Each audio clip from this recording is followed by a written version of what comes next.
Elle dormait en 8A quand le commandant a fait cette annonce qui a révélé l'injustice totale. Avant de plonger dans cette histoire qui vous fera bouillir de rage, chers amis, likez cette vidéo si vous détestez l'injustice et commentez justice pour Sophie. Pour montrer votre soutien, imaginez une femme épuisée, une pilote chevronnée nommée Sophie Moreau, dormant paisiblement au siège 8A sur ce vol de nuit maudit de Chicago à Seattle, ignorant que le destin allait la transformer en héroïne face à une tempête de trahison et d'égoïsme humain qui vous fera hurler de colère. Les lumières tamisées de la cabine enveloppaient les passagers dans une illusion de sérénité, tandis que dehors, les nuages noirs s'amassaient comme une conspiration divine, mais à l'intérieur, Sophie, une trentenaire élégante vêtue d'un sweat gris discret et d'un jean sombre, s'était levée contre le hublot avec une couverture fine remontée jusqu'au menton, son visage serein trahissant à peine les milliers d'heures de vol accumulées dans son sang,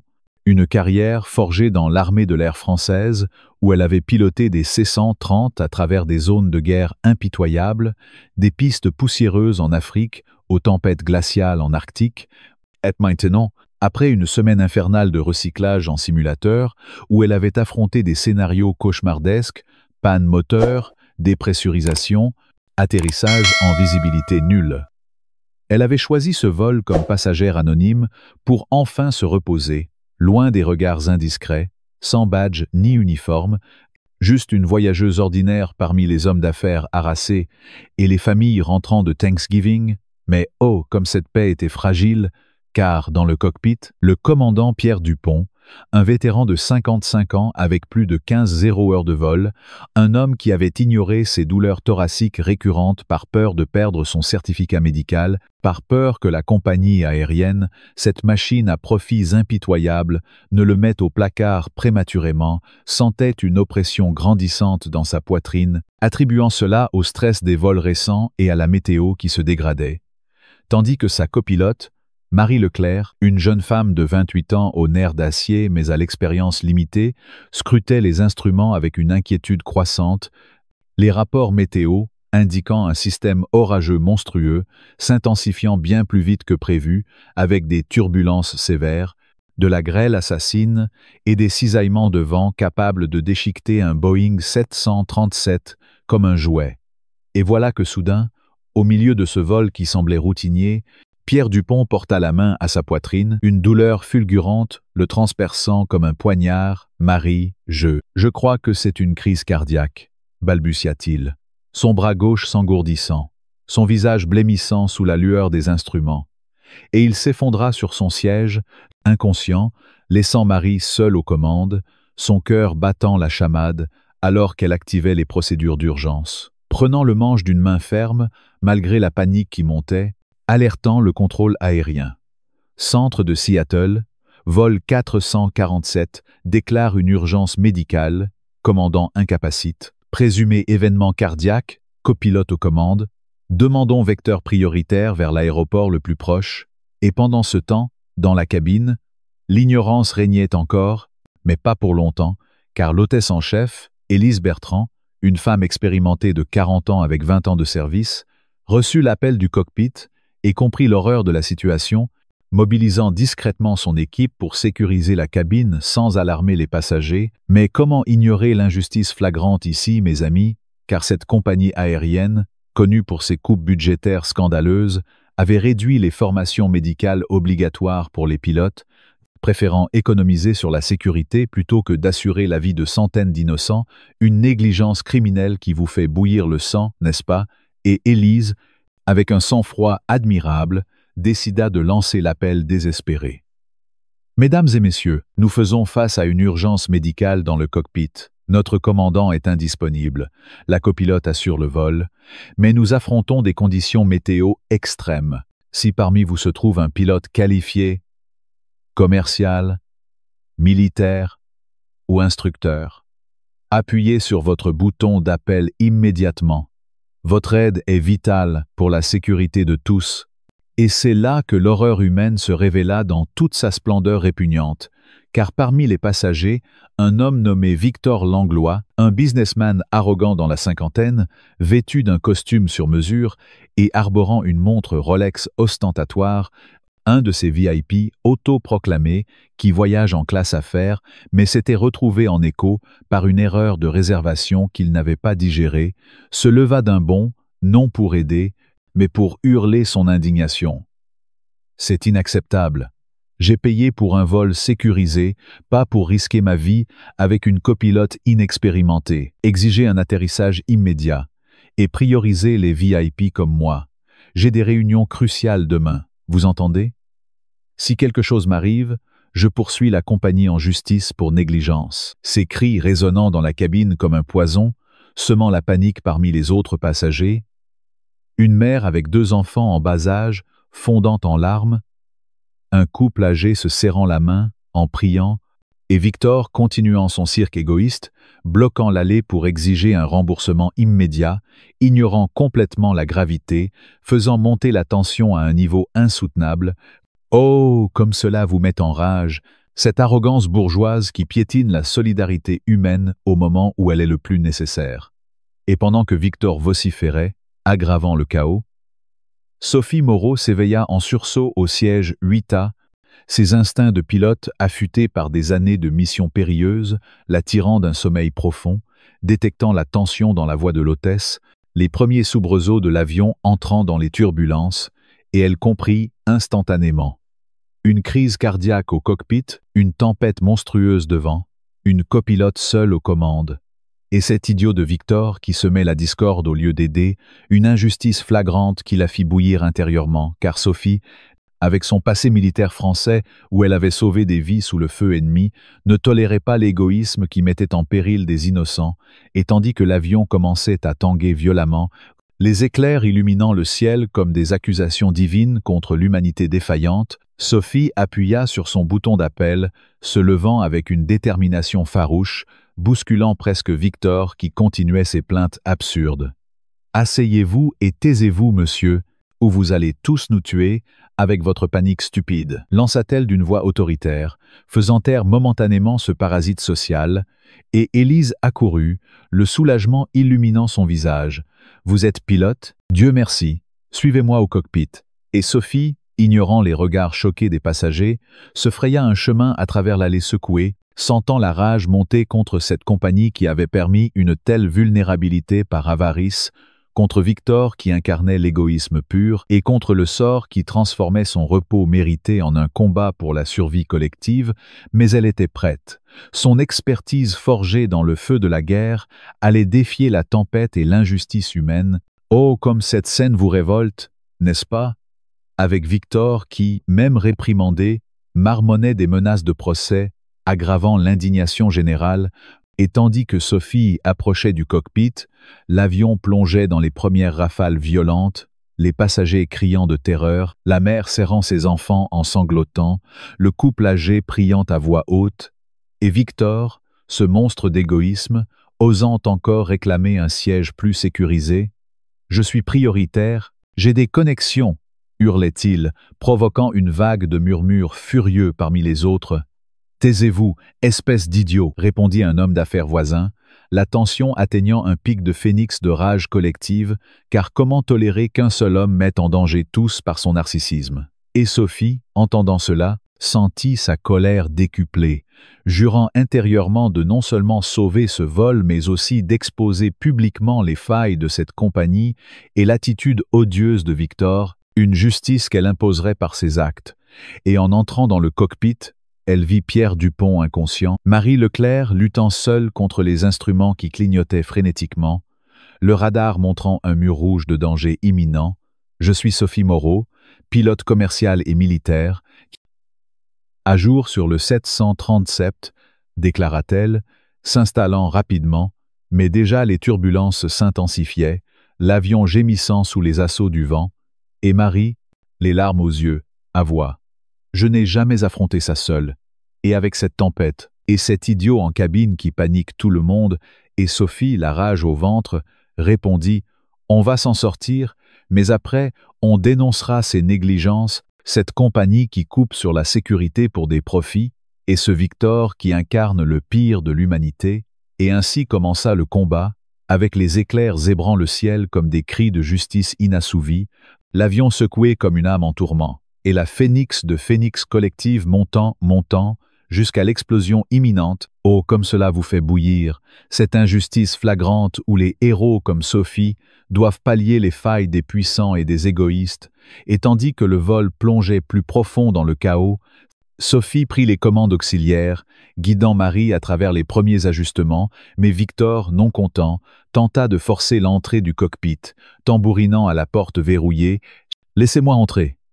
J'exige des explications, je suis actionnaire mineur de la compagnie », hurla-t-il, provoquant une secousse supplémentaire, alors qu'Élise le repoussait fermement. « Retournez à votre siège ou je vous attache moi-même », cria-t-elle, et les passagers, unis dans leur rage, applaudirent presque, un front commun contre l'égoïsme, mais l'avion tangua violemment, un courant descendant les faisant chuter de plusieurs centaines de pieds, des cris retentissants, des bagages tombant des compartiments, et Sophie, stabilisant l'appareil avec une précision militaire, jura « Cet imbécile va nous tuer tous par sa stupidité ».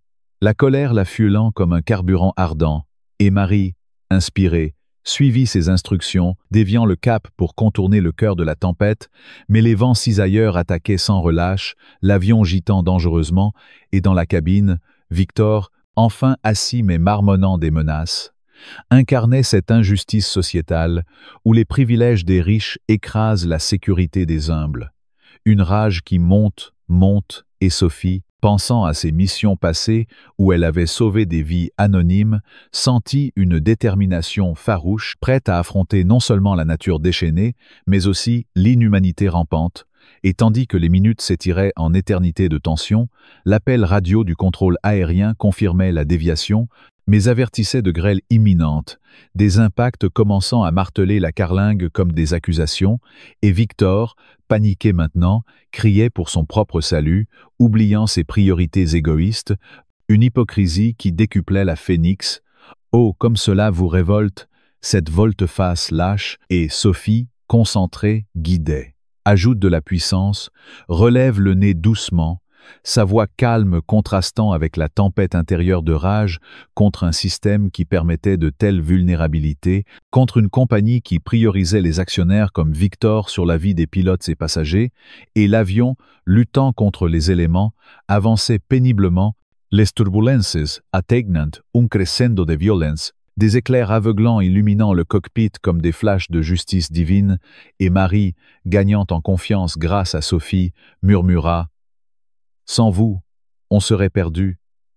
Mais cet homme en cabine, c'est lui le vrai danger. » Et Sophie acquiesça, la colère la rendant plus affûtée, plus déterminée, jurant qu'une fois au sol, elle exigerait des comptes, exposerait les coupes budgétaires scandaleuses qui avaient affaibli les protocoles médicaux, et traînerait Victor en justice pour trouble à l'ordre public en vol, une vengeance froide qui apaiserait la rage bouillonnante. Et tandis que le chapitre se refermait sur cette note de suspense insoutenable, l'avion toujours aux prises avec la tempête, la phénix collective à son apogée, prête à exploser en acte de solidarité ou de condamnation, laissant le lecteur haletant, furieux, avide de suite, car l'injustice ne peut rester impunie, n'est-ce pas? Et imaginez si c'était vous dans ce vol, face à un Victor, face à une compagnie négligente, la rage vous envahirait-elle autant? Bien sûr, et c'est pourquoi cette histoire doit être partagée, leakée, commentée avec justice pour Sophie, pour que le monde sache et change. Pour approfondir la scène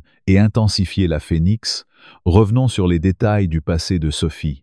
Elle avait servi dans l'armée de l'air française pendant 8 ans, pilotant des missions humanitaires en zone de conflit, sauvant des réfugiés sous les bombes, affrontant des tempêtes similaires mais avec des cargaisons vitales, et sa transition vers l'aviation commerciale avait été marquée par des incidents où elle avait dû compenser les erreurs de compagnies avares, comme cette fois où un moteur avait lâché à cause d'une maintenance bâclée, une négligence qui avait failli coûter la vie à 200 passagers. Et maintenant, ici, dans ce Boeing 737 secoué, elle revivait cette rage contre les cost-cutting qui mettaient des vies en jeu, et Victor, ce symbole vivant de l'élite déconnectée, continuait ses plaintes même après être assis, appelant son avocat par satellite phone.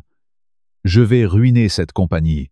Mais d'abord, assurer ma sécurité. Une arrogance qui faisait grincer des dents les autres passagers, un jeune étudiant en médecine nommé Lucas, assis non loin, se levant pour confronter Victor. « Monsieur, votre comportement est honteux. Pensez aux enfants ici, à la pilote qui lutte pour nous tous. » Et Victor, rouge de colère, rétorqua.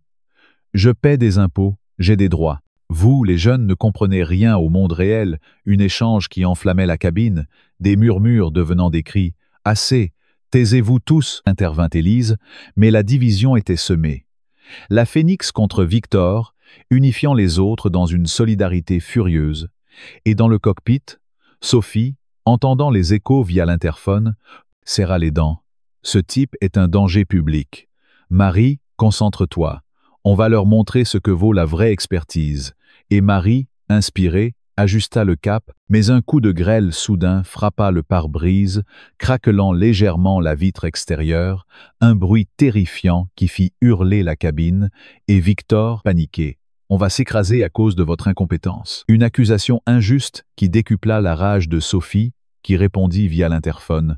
« Passagers, restez calmes, nous maîtrisons la situation, mais l'égoïsme de certains n'aide pas. Coopérer pour notre survie collective. » Une déclaration qui fit taire Victor momentanément, mais la tempête rageait. L'avion plongeant dans un vide d'air, perdant altitude brutalement, des masques à oxygène tombant, des cris de terreur pure, et Sophie, stabilisant avec maîtrise, pensa à toutes les injustices qu'elle avait vues. Des guerres inutiles aux compagnies cupides, sa colère la fuelant comme un moteur turbo, et le contrôle aérien, paniqué. Vol 447, confirmez votre altitude, vous déviez. Et Marie répondit, guidée par Sophie, on contourne. Mais la grêle est intense.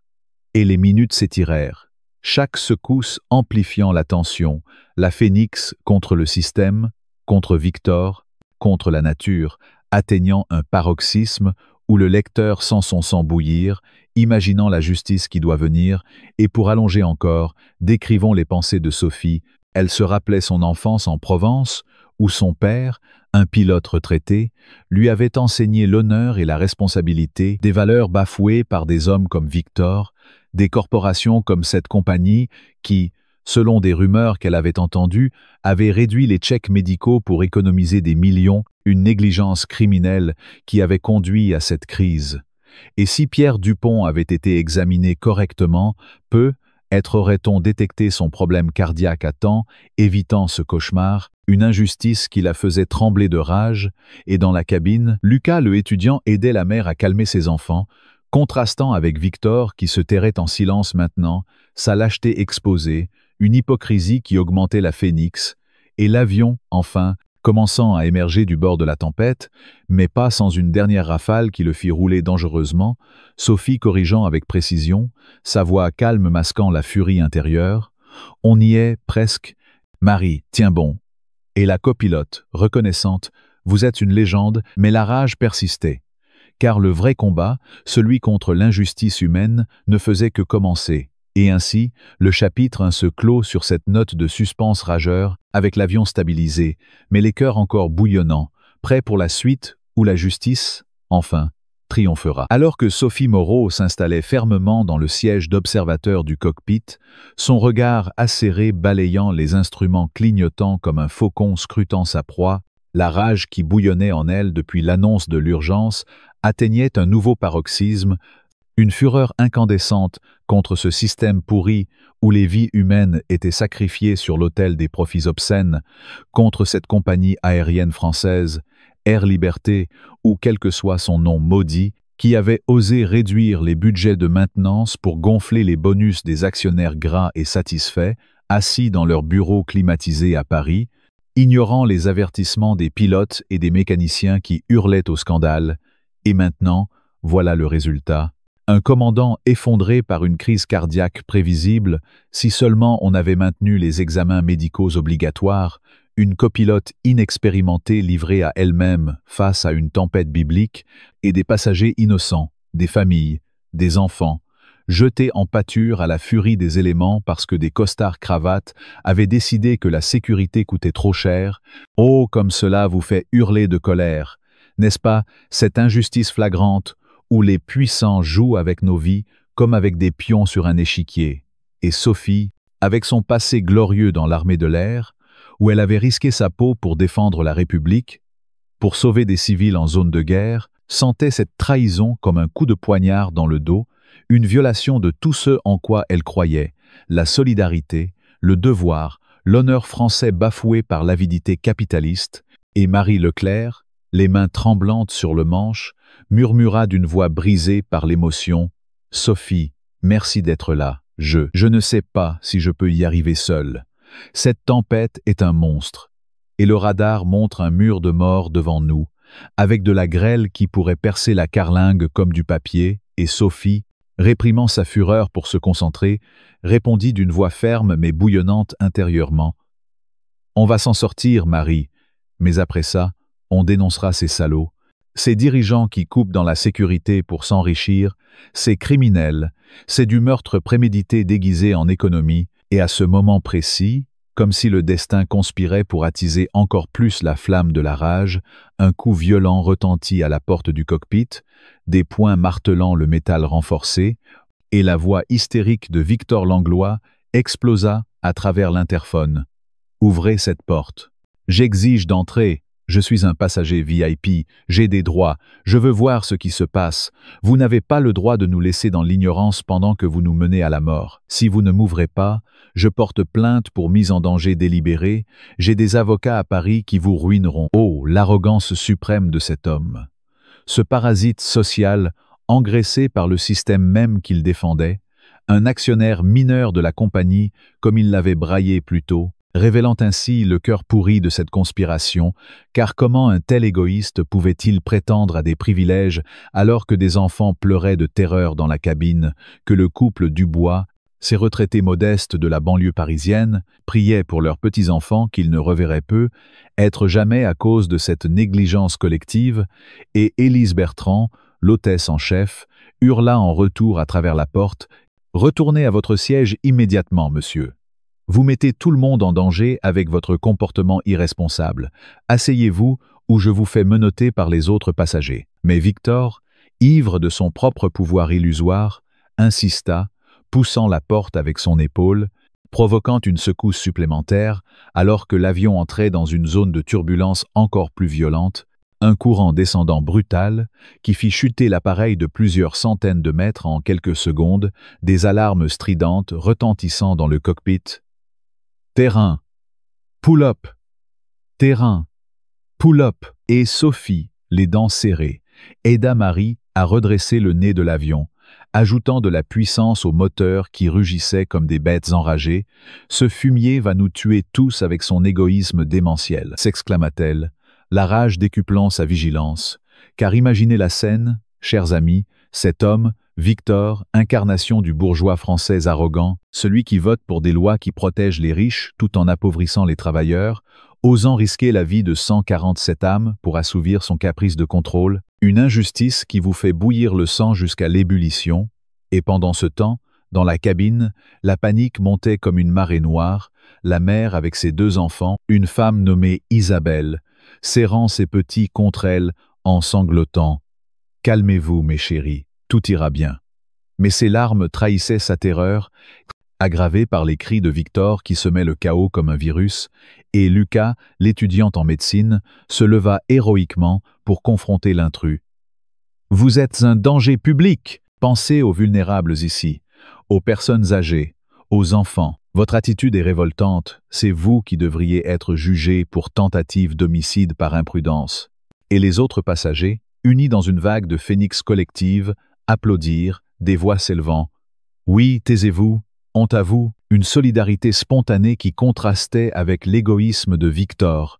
Mais oh, comme cela attisait encore plus la colère contre le système qui permettait à de tels individus de prospérer, car Victor n'était pas un cas isolé, il représentait cette élite française qui, des salons haussmanniens au conseil d'administration, dictait des politiques de dérégulation aérienne pour maximiser les dividendes, au détriment de la maintenance des avions, des formations des pilotes, et maintenant, révélation choc par Anna, une jeune hôtesse paniquée qui entra en trombe dans le cockpit après avoir maîtrisé Victor avec l'aide d'autres passagers.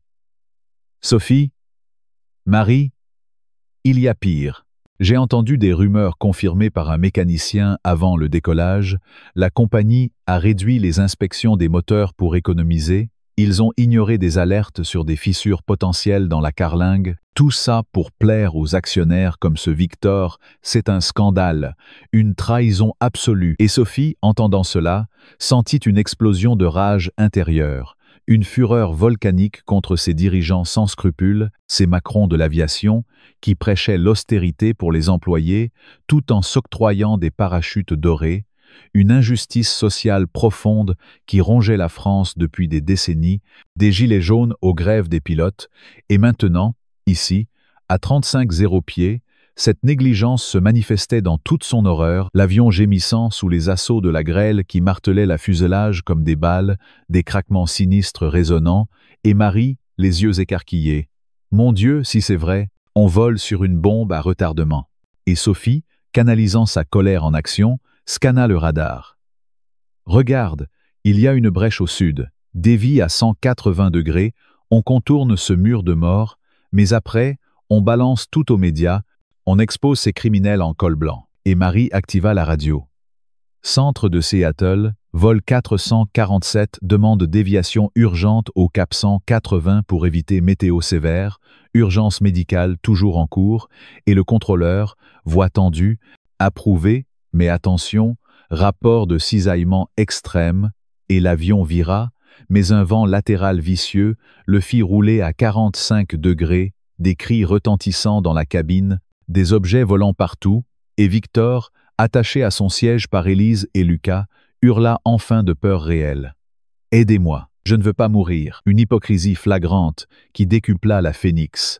Car où était son arrogance maintenant? Cet homme qui avait failli causer une catastrophe par son intrusion, et Sophie, stabilisant l'appareil avec une précision chirurgicale forgée dans les tempêtes afghanes, pensa à toutes les vies perdues par des négligences similaires, des crashs évitables comme celui du Rio-Paris où les sondes défectueuses n'avaient pas été remplacées à temps pour des raisons budgétaires, une rage contre l'industrie entière, contre l'Europe qui laissait faire, contre la France qui avait vendu son âme à la libéralisation sauvage, et les minutes s'étirèrent en un tourment éternel, chaque secousse amplifiant la tension, la grêle perçant presque le pare-brise, une alarme de dépressurisation menaçant, masque à oxygène, ordonna Sophie via l'interphone, et dans la cabine, le chaos régnait, Isabelle couvrant ses enfants des masques tombants, le couple Dubois aidant mutuellement, Lucas assistant une femme âgée prise de panique, et Victor, masqué mais tremblant, marmonnant des prières hypocrites.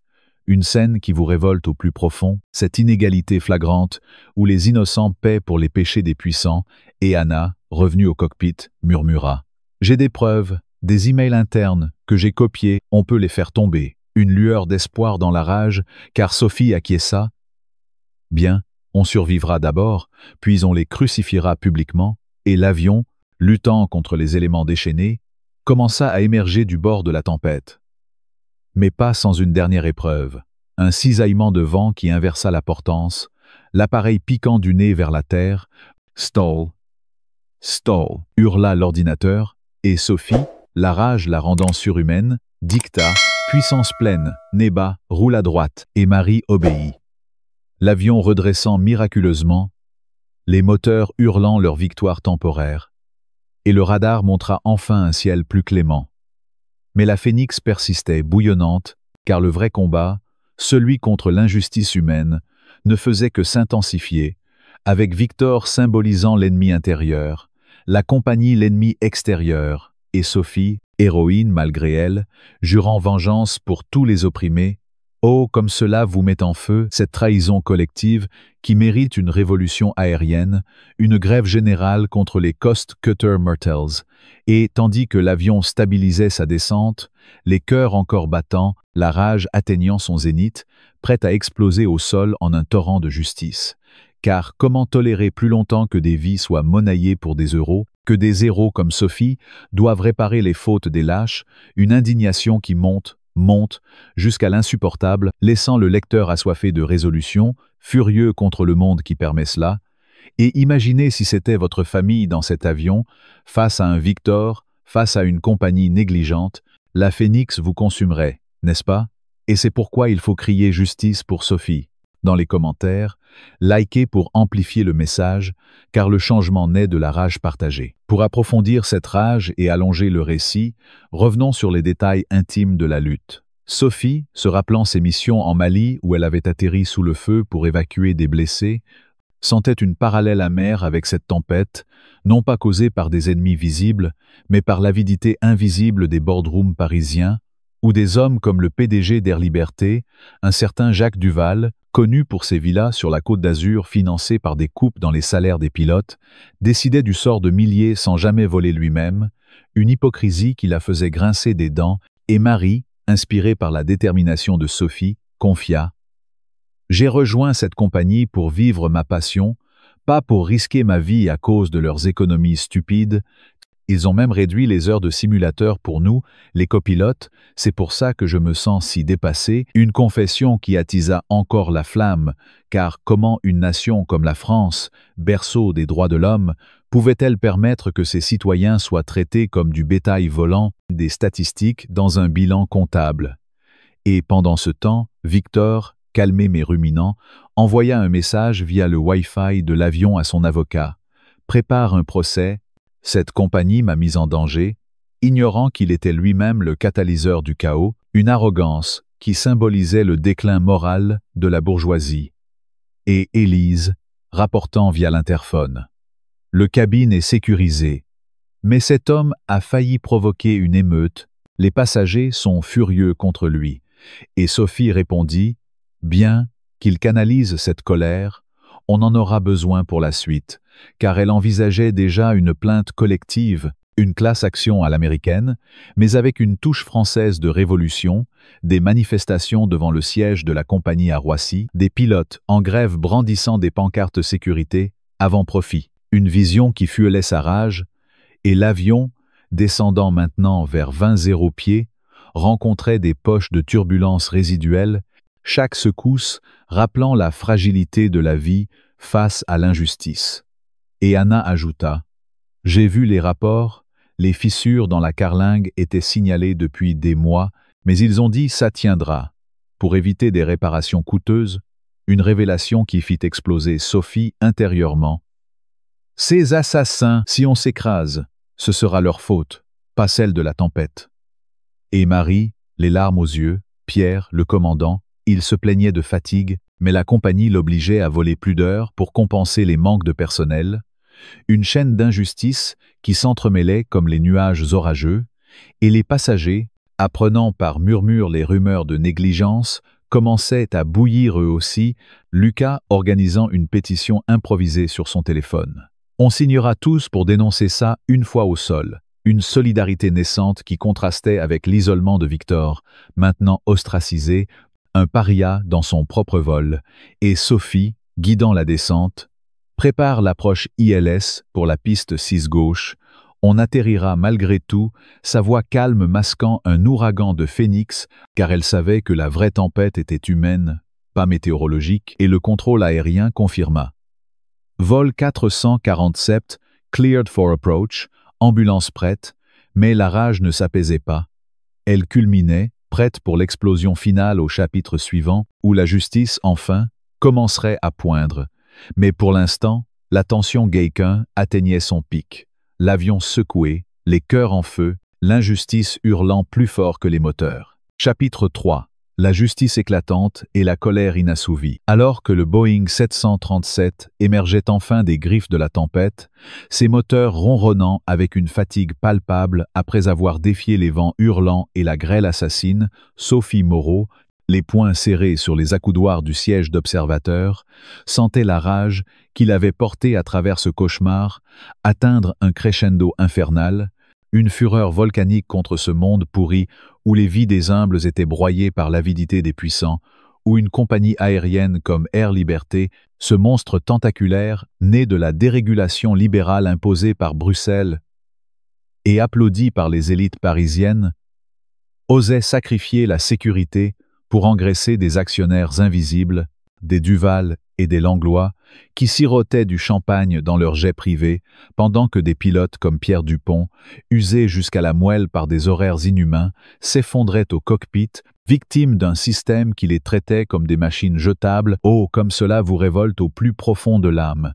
cette injustice flagrante qui pue la corruption à tous les étages, une France vendue aux intérêts privés, où les valeurs républicaines de liberté, égalité, fraternité sont piétinées par des lois taillées sur mesure pour les riches, et Marie Leclerc, les mains encore tremblantes sur le manche, murmura d'une voix chargée d'émotion, « Sophie, on y est presque.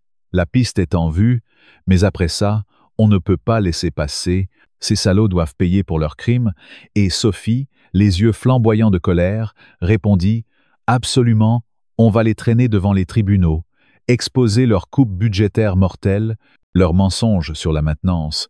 Tout ce qui a failli nous tuer ce soir, c'est une guerre contre l'inhumanité capitaliste, contre ces bourgeois qui se croient au-dessus des lois, et à cet instant précis, comme pour couronner l'horreur, l'interphone crépita avec la voix essoufflée d'Élise Bertrand.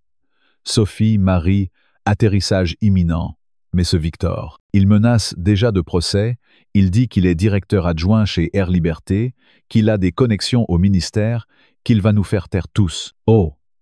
La révélation choc qui décupla la Phénix, ce Victor Langlois n'était pas un simple VIP arrogant, mais un cadre haut placé de la compagnie même, un de ces requins en costume qui avait probablement signé les ordres de réduction des budgets de sécurité, qui avait ignoré les rapports sur les fissures dans la carlingue, sur les examens médicaux bâclés, pour booster les dividendes et s'octroyer un bonus faramineux, une trahison absolue qui incarnait le mal profond de la société française, où les élites se cooptent entre elles, des grandes écoles au conseil d'administration, protégeant leurs privilèges pendant que le peuple paie l'addition en vie perdue, et imaginez la scène, chers amis, cet homme qui avait semé la panique dans la cabine, qui avait tenté de forcer le cockpit au risque de tous nous tuer, était en réalité complice de la négligence qui avait provoqué cette crise, une hypocrisie monstrueuse, qui vous fait hurler de rage, car comment tolérer que les coupables se posent en victimes,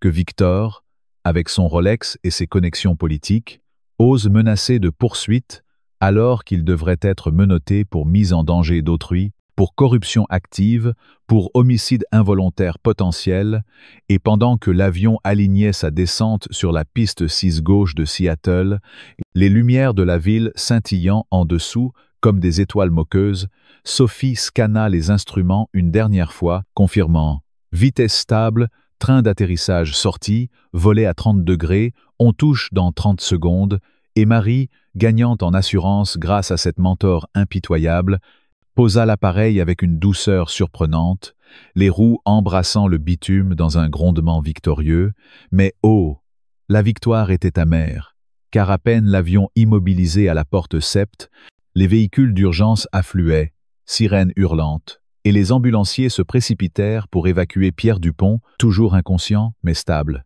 Un homme brisé par un système qu'il avait exploité jusqu'au bout, une injustice qui criait vengeance, et les passagers, descendant en file indienne, tremblants mais vivants, jetèrent des regards furieux à Victor, qui se terrait dans son siège, feignant la dignité blessée.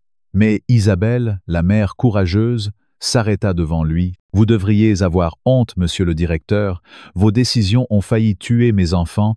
Je vais témoigner contre vous, contre votre compagnie pourrie. » Et les applaudissements fusèrent dans la cabine, une vague de solidarité rageuse, avec Lucas l'étudiant criant « On va lancer une pétition, justice pour le vol 4 147, on va inonder les réseaux, alerter les médias français, Le Monde, Libération, qu'ils exposent vos magouilles. » Et Victor, blême, balbutia. « Vous ne comprenez rien, c'était une urgence imprévisible. Je vais porter plainte pour diffamation, mes avocats vous écraseront. » Une menace qui attisa encore plus le feu. Car voilà l'élite en action, utilisant le droit comme une arme contre les faibles, une perversion de la justice républicaine qui vous fait bouillir jusqu'à l'explosion, et Sophie, sortant du cockpit avec Marie, fut acclamée comme une héroïne, le couple Dubois l'embrassant avec des larmes. « Merci, mademoiselle, vous avez sauvé nos vies, Vous êtes la France qu'on aime, celle du devoir et de la bravoure. Mais Sophie, la rage intacte, répondit « Ce n'est pas fini, on va combattre. » Pierre se rétablira et témoignera avec nous. Anna a les preuves, les emails qui prouvent les coupes criminelles, on va faire tomber Duval et sa clique, ces parasites qui saignent les compagnies publiques privatisées pour leur profit personnel, et au terminal, alors que les autorités aéroportuaires interrogeaient l'équipage, Victor, escorté par des agents de sécurité qu'il avait probablement corrompus par téléphone, lança un dernier regard haineux. « Vous regretterez d'avoir croisé mon chemin, je vais vous ruiner toutes », une arrogance suprême qui culmina la Phénix, car comment un tel monstre pouvait-il marcher libre alors que Pierre gisait sur une civière, que des familles tremblaient encore de trauma, une injustice sociétale profonde qui ronge la France, des scandales comme celui d'Alstom vendu aux Américains aux affaires d'Air France, où les pilotes sont sacrifiés sur l'autel de la compétitivité sauvage, et Marie, serrant le poing, on ne se taira pas, on va contacter les syndicats, la CGT, SUD aérien, organiser des grèves, bloquer Roissy si nécessaire, pour que plus jamais un vol ne soit un pari mortel à cause de leur avarice, et Sophie acquiesça, son esprit bouillonnant de plans. Une conférence de presse explosive. Des témoignages devant la DGAC, des plaintes au pénal pour négligence criminelle, une classe action transatlantique pour indemniser les passagers traumatisés et exposer Victor comme le visage hideux de la corruption, un directeur qui voyageait incognito pour espionner son propre personnel, une révélation qui ferait trembler les actionnaires. Oh, comme cela vous met en feu, cette bataille finale où les opprimés se dressent contre les oppresseurs, une révolution en miniature dans les cieux. Et pendant que Pierre était transporté à l'hôpital, les médecins confirmant un pronostic positif, grâce à l'intervention rapide, une vie sauvée malgré le système qui l'avait condamné, les passagers se regroupaient au terminal, partageant leurs histoires, Isabelle racontant comment elle avait protégé ses enfants des cris de Victor, Lucas filmant des témoignages pour les réseaux. « Regardez, monde, voici ce que font les élites, risquer nos vies pour leur bonus. » Une vidéo qui virait virale, attisant la rage collective, et Anna sortant ses preuves. Voici les emails, signés par Duval lui-même, ordonnant de reporter les réparations pour optimiser les coûts. C'est du meurtre planifié. Une bombe qui exploserait dans les médias, forçant une enquête parlementaire, des têtes tombant à l'Assemblée, une victoire pour la justice, mais oh, la Phénix ne s'éteignait pas, car pour chaque Duval démasqué, 10 autres rampaient dans l'ombre, une lutte éternelle contre le capitalisme sauvage qui dévore la société française, des inégalités béantes au service public démantelé, et Sophie, prenant un taxi pour son hôtel, jura intérieurement. Ce n'est que le début, on va changer les choses.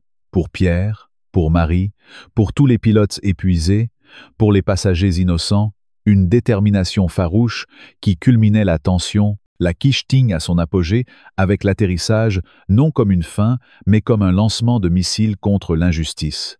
Car Victor, déjà en train de comploter avec ses avocats, représentait l'ennemi invincible en apparence. Mais la rage du peuple, uni, le terrasserait. Oh, comme cela vous révolte, cette fin ouverte sur une guerre déclarée, où la phénix collective monte jusqu'au ciel, exigeant justice, révolution, un monde où les vies priment sur les profits. Et imaginez si c'était vous, face à un Victor directeur, face à une compagnie corrompue, la colère vous consumerait, n'est-ce pas? Et c'est pourquoi il faut crier, manifester, voter pour le changement, car sans cela, d'autres vols finiront en tragédie, une indignation qui explose, Guéquin jusqu'au bout, Fernor éternel, contre les traîtres du peuple. Pour intensifier cette phénix et étendre le récit à des longueurs épiques, replongeons dans les détails post-atterrissage. Sophie, descendant de l'avion sous les applaudissements spontanés des passagers, sentit une bouffée de solidarité qui contrastait avec la trahison de Victor. Mais oh, la rage bouillonnait encore, car en apprenant son poste de directeur adjoint, elle revit tous les mémos internes qu'elle avait lus en tant que pilote, ces directives froides ordonnant de rationaliser les formations, de prolonger les heures de vol au-delà des limites européennes, tout pour concurrencer les low-cost comme Ryanair, une course au fond qui tuait l'âme de l'aviation française, héritière de Saint-Exupéry et de l'aéropostale, maintenant prostituée au marché financier, une profanation culturelle qui vous fait hurler contre les vendus de Bercy. Ces technocrates qui signent des accords de libre échange mortel. Et Marie, rejoignant Sophie au sol, confia. J'ai peur qu'il nous licence pour avoir parlé. Victor a le bras long. Il connaît des députés. Une peur légitime qui attisa la flamme, car voilà la France d'aujourd'hui, où les whistleblowers sont traqués comme des criminels, tandis que les vrais coupables paradent au dîner du siècle. Une élite incestueuse qui protège les siens. Et Élise, regroupant l'équipage. On reste unis, on contacte les médias immédiatement, France Info, BFM, qu'ils diffusent les preuves d'Anna avant que Victor ne les fasse disparaître, une stratégie de guérilla contre le pouvoir, et les passagers, au terminal, formaient un cercle improvisé, Isabelle racontant son calvaire. Mes enfants ont pleuré toute la nuit à cause de cet homme et de sa compagnie, je vais porter plainte pour traumatisme psychologique et exiger des indemnisations pour tous, une mère furieuse, symbolisant la révolte des classes moyennes écrasées, et Lucas, tweeting en live, vol 447. Survivant d'une négligence criminelle par Air Liberté, dirigé par des monstres comme Victor Langlois, boycott Air Liberté, justice aérienne, un hashtag qui enflammait les réseaux, des milliers de likes en minutes, des pilotes anonymes partageant leurs histoires d'épuisement, de pannes évitées de justesse, une vague digitale de phénix qui menaçait l'Empire. Et Victor, isolé dans un salon VIP, appelant Duval, « Jacques, c'est une catastrophe, ces gens vont nous détruire. Active les spin doctors, accuse la météo, panneau coupe. » Une conversation interceptée dans l'imaginaire rageur, révélant la machine à mensonges, les PR firmes payaient des fortunes pour blanchir les crimes, une injustice médiatique qui vous révolte. Car les puissants contrôlent le narratif, des journaux comme Le Figaro, protégeant les patrons contre les ouvriers du ciel, et Anna, tremblante mais résolue, envoya les emails à un journaliste de Mediapart connu pour ses enquêtes explosives. Voici la preuve.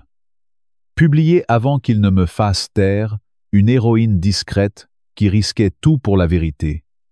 Et Pierre, se réveillant à l'hôpital, apprit la nouvelle par Marie au téléphone. C'était Victor, ce salaud était à bord, il est impliqué dans tout.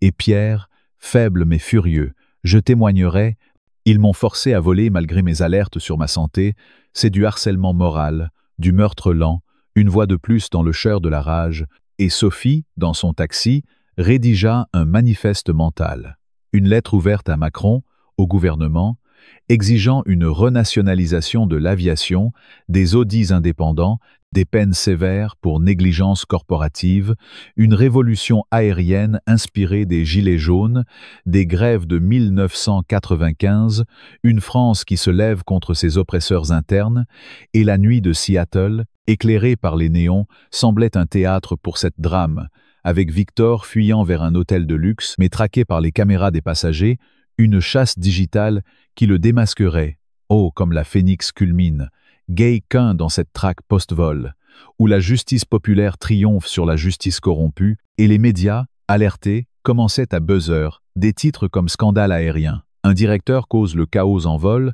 une explosion qui forcerait des démissions, des enquêtes, mais la rage persiste car le système est résilient, les Duval renaissent sous d'autres noms, une lutte sans fin qui exige vigilance éternelle. Fernor à son zénith. Kitsch tigne jusqu'au dernier mot. Une fin qui n'en est pas une, mais un appel aux armes contre l'injustice flagrante qui ronge notre monde. L'histoire bouleversante de Sophie Moreau, cette pilote chevronnée, qui, endormie au siège 8A sur un vol de nuit de Chicago à Seattle, s'est transformée en héroïne face à une tempête mortelle et une crise cardiaque du commandant, résonne profondément dans l'âme française. En tant que spectateur, je suis submergé par une admiration immense pour Sophie, une femme qui incarne l'esprit de devoir et de courage, des valeurs chères à notre culture, héritées des figures comme Jeanne d'Arc ou les résistants de la Résistance. Son réveil soudain, passant de l'anonymat d'une passagère à une sauveuse guidant l'avion à travers l'enfer météorologique, reflète l'idéal républicain de fraternité, se lever pour le collectif, sans attendre de gloire personnelle. Pourtant, cette histoire attise aussi une rage bouillonnante contre les injustices systémiques qui gangrènent notre société. Victor Langlois, ce directeur adjoint d'Air Liberté, avec son arrogance bourgeoise et ses menaces de procès, symbolise l'élite française contemporaine, déconnectée du peuple, nourrie par un néolibéralisme qui privatise nos services publics et sacrifie la sécurité pour des profits indécents. Les coupes budgétaires dans la maintenance et les examens médicaux, révélés par l'hôtesse Anna, rappellent des scandales français comme celui de l'amiante ou du Mediator, où l'avidité des puissants coûte des vies. Cette trahison des valeurs d'égalité et de liberté, pilier de notre devise nationale, me remplit d'une indignation viscérale, une fer nord qui évoque les colères collectives des Gilets jaunes ou des grandes grèves de 1995. Ce récit, au-delà de son intensité dramatique, offre des leçons profondes pour notre vie quotidienne, ancrées dans la philosophie française des Lumières, qui nous pousse à questionner et à agir. La première leçon est celle de la vigilance citoyenne.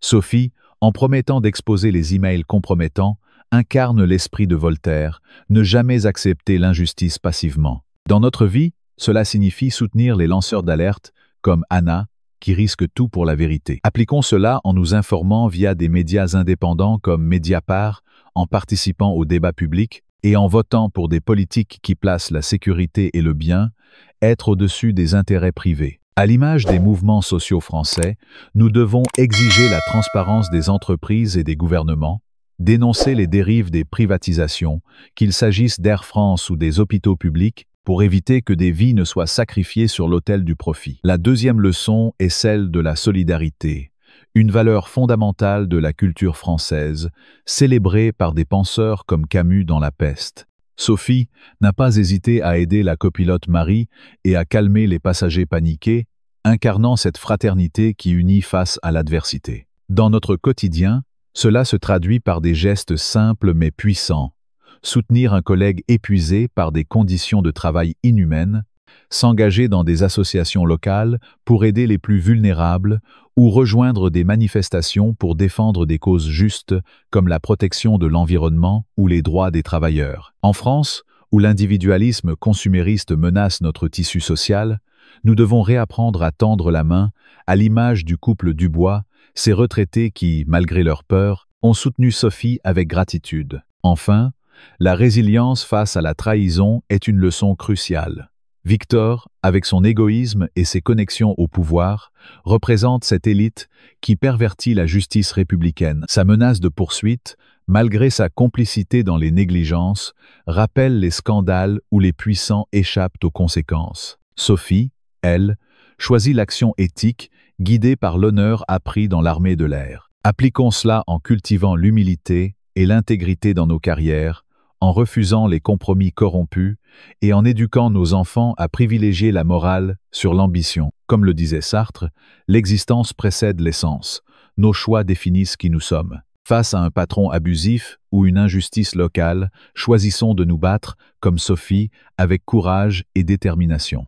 En conclusion, l'histoire de Sophie Moreau n'est pas seulement un thriller aérien.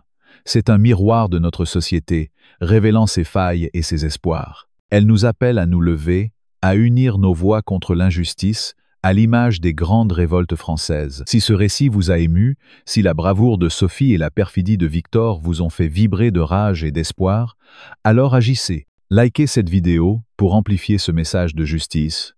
Partagez-la avec vos amis pour réveiller les consciences.